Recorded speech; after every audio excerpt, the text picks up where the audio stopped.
guys, Scarlett here. I hope you all are doing well. So I thought I would make this video for you all today about connecting with your local land spirits. And before we jump into it, I just want to give a big welcome to anyone new here. I create weekly videos about topics like tarot, paganism, and magic. And for my returning subscribers, welcome back, guys. So let's jump right into the video.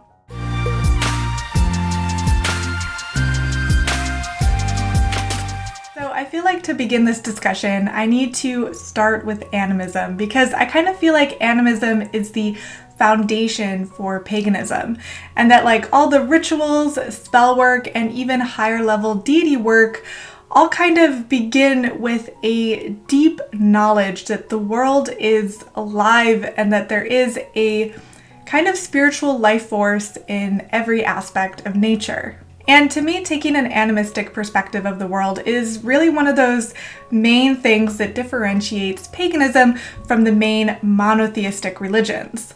And yet I kind of find that in modern paganism, we tend to focus primarily on our connection with the deities or the larger deities in the various pantheons.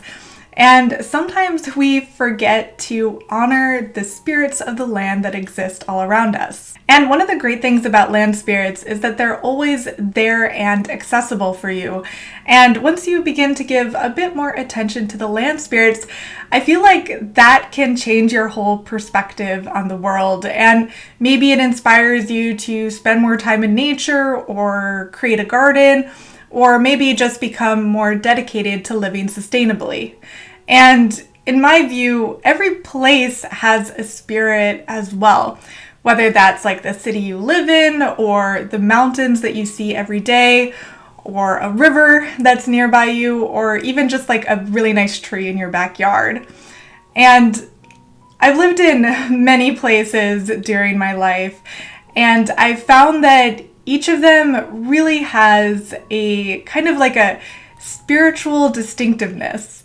And this has been something that's been on my mind lately as I'm going to be leaving Chicago and moving to Dallas in a couple weeks. So I've been in Chicago for the past 7 years, and over that time, I've become familiar with the kind of frenetic energy of this city, and I've been able to use that in my own spiritual practice.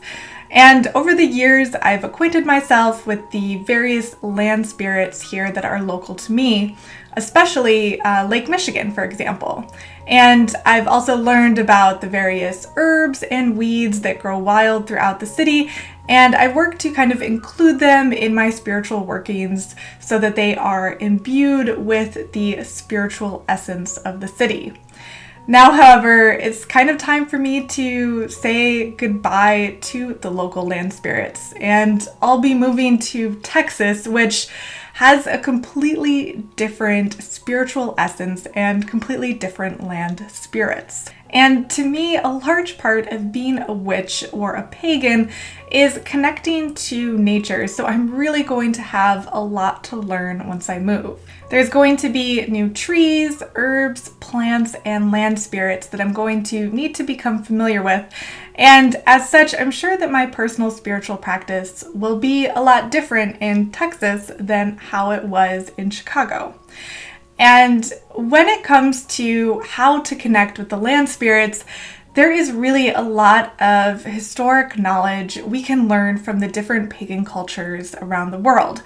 So I'm hoping that this knowledge can really help me out as I'm learning to interact with and connect with the land spirits in my new environment. For example, in Norse paganism, the land spirits are called the Landvatir, and there are records of people leaving offerings at sacred wells, mountains, and streams. Another example from across the globe could be the kami spirits in Shintoism.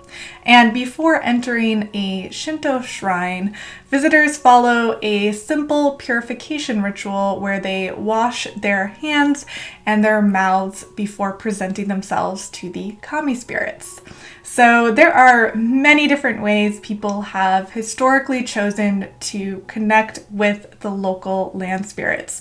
And as a modern pagan or witch, it's up to us to kind of figure out how we personally would like to connect with our own local land spirits. For me, I'm about to say goodbye to the Landvetier here in Chicago. So I have a little splash of wine that I'm going to be pouring into the lake and a few cut up apples that I'm going to leave at the base of one of my favorite local trees.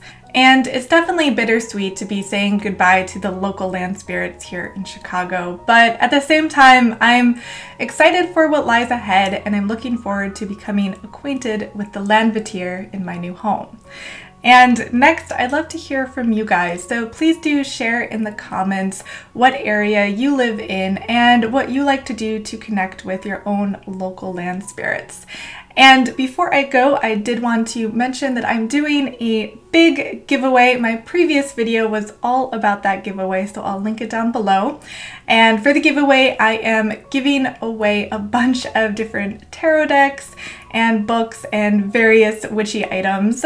And this particular giveaway will be for my Patreon supporters. So if you're not a Patreon supporter yet, but would like to become one, I will leave that link down below so you can sign up and enter the giveaway. And I'll be announcing the winner on July 20th. So there's only a couple more days left to enter the giveaway. And I really hope you enjoyed this short video about land spirits. And if you did, please give it a like. And thanks so much again for watching, and I'll see you next week. Bye.